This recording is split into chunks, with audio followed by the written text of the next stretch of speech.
Okay, so Nelson Mandela back in the news again. South Africa's right still fears post-Mandela apocalypse. I'm going to skip around this article here. I'll put it below, though, so in case anybody wants to read the whole thing. Hey, well, look at this. Yeah, you connect this here, draw a line here, and connect that, draw a line there, and connect that. You know what you get? That's be the cube, or Saturn, or Satan. You know, the whole thing that's generating this junk we're dealing with. You know what's funny about that?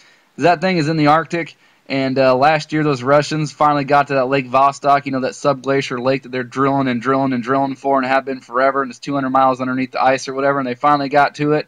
And then they had Metallica that just recently went down there and played, and where Metallica was one of their really old hits, Trapped Under Ice. Yeah, they're getting real close, just like in the movie Transformers, all taking place right now. Very interesting stuff. But anyway, back to this article.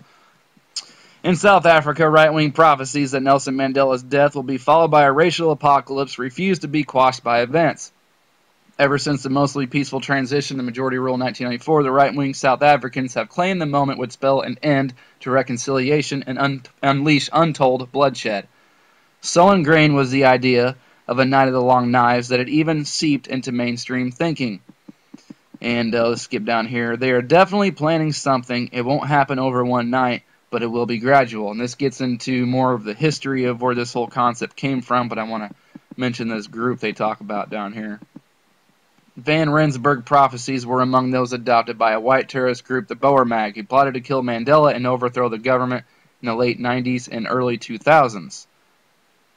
After killing Mandela, the Boer Mag would use the Black Uprising as a pretext for retaliatory attacks.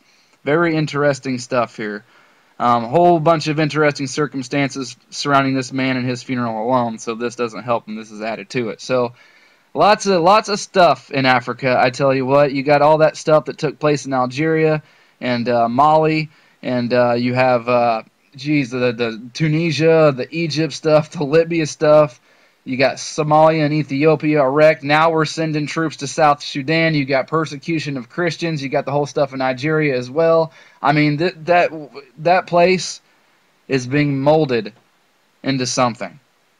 Whether anybody wants to admit it or not, that whole continent is going through very violent change right now, and it ain't changed for the better. So I just wanted to point this out. We'll see if anything happens. Very crazy stuff. So thanks everybody for watching. Links will be below, and appreciate all the support. See you on the next one.